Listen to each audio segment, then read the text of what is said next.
Hello, this is question 19 on your mixed exercise 1 from yesterday, and it says given that fx is this cubic function here, this polynomial, show that minus 3 is a root of fx.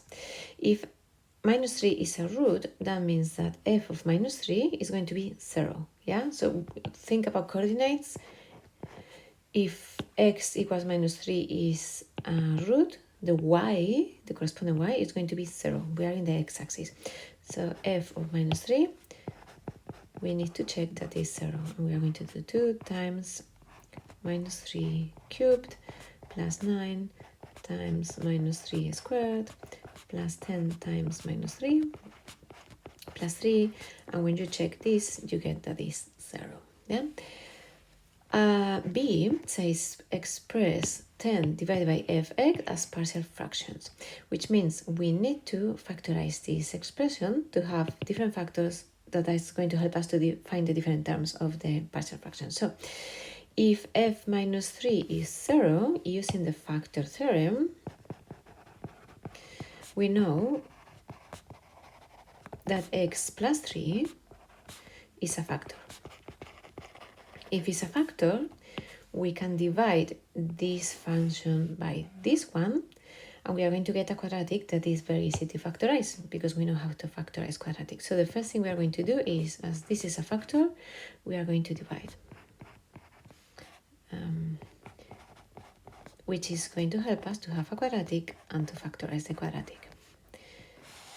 So when we divide, remember I divide the first one by the first one always. So 2x cubed divided by x is 2x squared. I multiply this one by these two and write underneath and subtract. So 2x squared times x is 2x cubed. 2x squared times 3 is 6x squared. Subtract. So these two are gone, so 0x cubed, and 9 minus 6, positive 3x squared. And I repeat, so 3x squared divided by x, right here, multiply and right underneath. So 3x squared divided by x is 3x. Now I multiply by both of them, so 3x squared, and 3x times 3 is 9x, and subtract. When I subtract, these two are gone, and then 10 that I have here minus 9 is going to be 1x. Again, x divided by x is 1, so plus 1, and I'm multiplying, so I have x plus 3. And when I subtract, these two are gone, and again I have my 3 minus 3 are gone as well. And the remainder is 0 because this is a factor, so it should be 0. If you don't get 0, something here is wrong, yeah? That means that this polynomial can be written as the product of these two. Yeah, so my fx can be written as x plus 3 2x squared plus 3x plus 1. So now what we are going to do is to factorize that quadratic. The product, so this is not 1, so I'm looking for two numbers that time together give me the product of these two. So the product of the two numbers must be 2, and when I add them together must be 3. So those two numbers are going to be 2 and 1. Yeah, the product is 2 and the sum is 3x. So I'm going to write this 3x using these two numbers as 2x plus 1x. Yeah, and I'm going to factorize that. So I have 2x squared plus 3x plus 1 can be written as 2x squared, and instead of 3x I'm going to write 2x plus 1x and then the plus 1. Yeah, I'm just substituting this. I'm going to write that instead of the 3x. And now I'm going to factorize the first two terms, remember, and the second two terms. First two terms is 2x x plus 1 when I factorize them, and the others I cannot do anything else, but I'm going to write in a bracket. Now you can see that we have this one and this one in common, so I can factorize again. So I can write the x plus 1, and then I have 2x, and here I have a 1 that I don't write, so I can write 2x plus 1.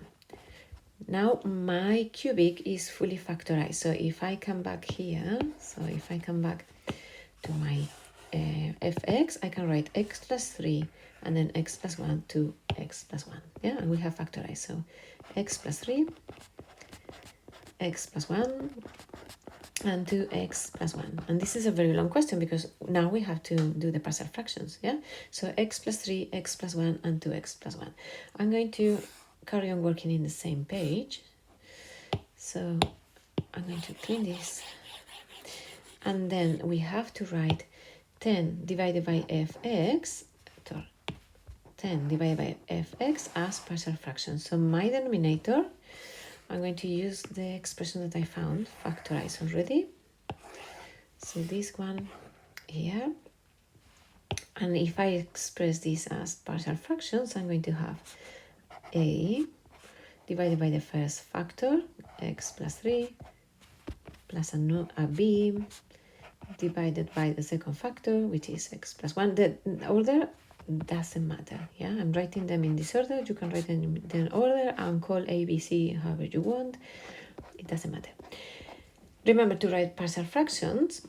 I'm going to put all these together and then compare numerators because the denominators will be equal to each other, yeah? So when I add these fractions, the common denominator is going to be the product, and then when I divide the product by this one, I'm going to get these two. So these two are going to multiply the A. When I divide by this one, I'm going to get the other two and multiply by B. And when I divide by this one, I'm going to get the other two. Yeah, so always is the same. So in my numerator, I'm going to have A multiplying the other two, x plus 1, and 2x plus 1. Then B is multiplying the first denominator and the last one. And the C is multiplying the first two denominators. Yeah, and the denominator is going to be the product. Yeah, the only thing I've done is adding the algebraic fractions. So now numerators must be the same because the denominators are already the same. Yeah, so this denominator and this denominator are the same, which means this numerator and this numerator must be the same. And that's what is going to help me to find A, B, and C. Yeah, so A, x plus 1, 2x plus 1, plus b, x plus 3, and now we can use, again, like always, substitution or comparing coefficients. Is a bit up to you. I'm going to use substitution. So I'm going to substitute x by a number that makes one of these factors 0. In this case, I'm going to start with this one. So if I substitute the x by minus 1, this bracket will be 0, and this bracket here will be 0. So I will have only this bit here. Yeah. When x is minus 1, on the left I have 10 because I don't have x, so it will be 10. And on the right I'm going to have minus 1 plus 3 is 2. And then minus 2 plus 1 is minus 1.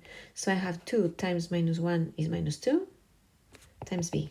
Yeah, so I'm having a positive 2 and then minus 1 multiplied together and multiplied by b. So I have minus 2b, which means b is 10 divided by minus 2, which is minus 5. So I found b. Then if I substitute x by minus a half, x by minus a half to make this bracket 0, this bracket is 0 and this bracket is 0, so I have only this term. So on the left I have 10, and on the right I have minus a half plus 3, minus a half plus 3, so 3 minus a half is 5 halves, and then times by minus a half plus 1 is a half, so times a half, and then times by c. So I have 5 quarters of c, which means that c is 40 divided by 5, which is 8. Yeah, and then the last thing I can substitute by is what makes the other bracket 0, so this one, which is x equals minus 3.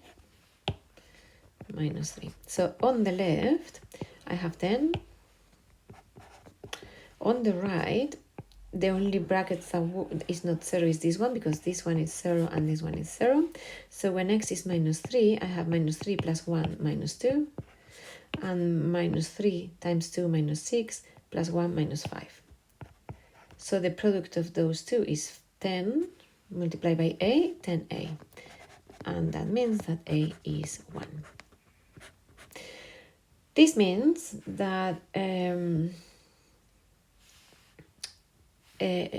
can write, because they ask me express as a partial fractions, I'm going to write the whole thing. So is a divided by x plus 3. So fx can be written, don't forget to write the last bit, as a, which is 1 divided by x plus 3, minus, because is plus b by my b is negative, so I'm going to write the minus at the front, 5 divided by x plus 1, and plus 8 divided by 2x plus 1. Be always sure that you write the corresponding letter with the corresponding denominator, yeah? So b, which is minus 5, goes with the x plus 1. So it doesn't matter the order, but be sure that the 5 goes with the x plus 1, and so on, yeah? And that's all with this question.